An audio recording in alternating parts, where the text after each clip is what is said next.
2011 ഫെബ്രുവരി 1 സംഭവം. എറണാകുളത്ത് നിന്ന് ഷൊർണൂരിലേക്ക് പോവുകയായിരുന്ന ട്രെയിനിലെ വനിതാ കമ്പാർട്ട്മെന്റിൽ വെച്ച് ഗോവിന്ദച്ചാമി സൗമ്യയെ ആക്രമിച്ചു.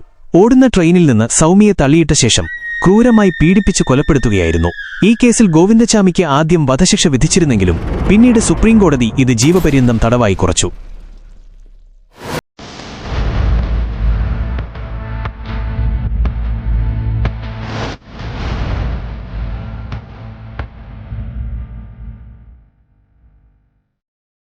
കണ്ണൂർ സെൻട്രൽ ജയിലിൽ ജീവപര്യന്തം തടവുശിക്ഷ അനുഭവിക്കുകയായിരുന്ന ഗോവിന്ദച്ചാമി 2025 ജൂലൈ 25 ജയിലിൽ നിന്ന് രക്ഷപ്പെട്ടത്.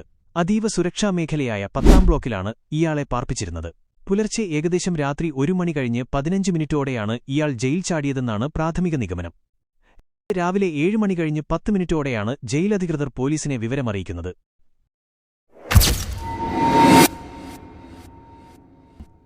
സൗമ്യ കൊലക്കേസിലെ പ്രതിയായ ഗോവിന്ദച്ചാമി കണ്ണൂർ സെൻട്രൽ ജയിലിൽ നിന്ന് രക്ഷപ്പെടാൻ വളരെ ആസൂത്രിതമായ നീക്കങ്ങളാണ് നടത്തിയത്.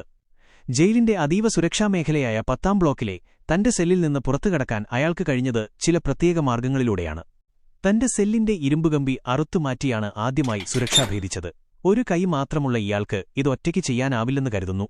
അതിനാൽ പുറത്തുനിന്നുള്ളവരുടെ സഹായം ലഭിച്ചിട്ടുണ്ടോ എന്ന് പോലീസ് സംശയിക്കുന്നുണ്ട്. ഒരുപക്ഷേ സെല്ലിനുള്ളിൽ എങ്ങനെ എത്തിച്ചുവെന്ന് വ്യക്തമല്ലാത്ത ചെറിയൊരു അറുക്കാനുള്ള ഉപകരണം ഉപയോഗിച്ചാണോ കമ്പികൾ മുറിച്ചത് എന്ന് സംശയിക്കേണ്ടിയിരിക്കുന്നു. കമ്പി തുരുമ്പിക്കൽ പ്രക്രിയ നടത്തി എന്നും പറയുന്നുണ്ട്. ഈ പ്രക്രിയ ശബ്ദമുണ്ടാക്കാതെ ചെയ്യാനായി രാത്രിയുടെ മറവും കാവൽക്കാരുടെ ശ്രദ്ധ കുറയുന്ന സമയവും അയാൾ ഉപയോഗപ്പെടുത്തിയിരിക്കണം. Mobile phone ഉപയോഗിച്ചതായും പുറത്തുനിന്നുള്ളവരുമായി ബന്ധപ്പെട്ടതായും വിവരങ്ങളുണ്ട്. ഇത് രക്ഷപ്പെടാനുള്ള പദ്ധതികൾ ഏകോപിപ്പിക്കാനും സഹായങ്ങൾ സ്വീകരിക്കാനും സഹായിച്ചിരിക്കാം. കമ്പി അറുത്തുമാറ്റി സെല്ലിൽ നിന്ന് പുറത്തിറങ്ങിയ ശേഷം ജയിലിന്റെ മതിൽ മറികടക്കുക എന്നതായിരുന്നു ഗോവിന്ദച്ചാമിയുടെ അടുത്ത ലക്ഷ്യം. ഇതിനായി തന്റെ കൈവശമുണ്ടായിരുന്ന തുണികൾ, ഒരുപക്ഷെ ബെഡ്ഷീറ്റുകളോ വസ്ത്രങ്ങളോ ആകാം, അവയെല്ലാം കൂട്ടിക്കെട്ടി ഒരു നീണ്ട വടമാക്കി മാറ്റി. ഈ തുണിവടം മതിലിന്റെ മുകളിലേക്ക് എറിഞ്ഞ് കെട്ടിപ്പിടിച്ച് കയറുകയായിരുന്നു. ഒരു കൈ മാത്രമുള്ള ഒരാൾക്ക് ഇത് വലിയ വെല്ലുവിളിയായിരുന്നിരിക്കാം. എങ്കിലും പട്ടിണി കിടന്ന് തന്ത്രപൂർവ്വം തടികുറച്ച അയാൾക്ക് ഇത് വലിയൊരു സംഭവമായിട്ടുണ്ടാവില്ല. അത് വിജയകരമായി പൂർത്തിയാക്കി. മതിലിൽ സ്ഥാപിച്ചിരുന്ന സുരക്ഷാ ഫെൻസിംഗിന് മുകളിലൂടെയാണ് പിന്നീട് ഇയാൾ ചാടിപ്പുറത്തെത്തിയത്.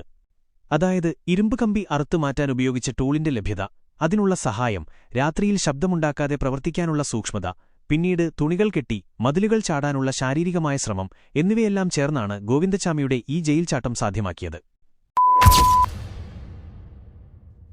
ഗോവിന്ദച്ചാമി ജയിൽ ചാടിയെന്ന വിവരം അറിഞ്ഞയുടൻ പോലീസ് വ്യാപകമായ തിരച്ചിൽ ആരംഭിച്ചു. റെയിൽവേ സ്റ്റേഷനുകൾ, ട്രെയിനുകൾ എന്നിവിടങ്ങൾ കേന്ദ്രീകരിച്ചും നഗരത്തിലെ തളാപ്പ് മേഖലയിലും ജയിൽ പരിസരത്തും പോലീസ് തിരച്ചിൽ നടത്തി.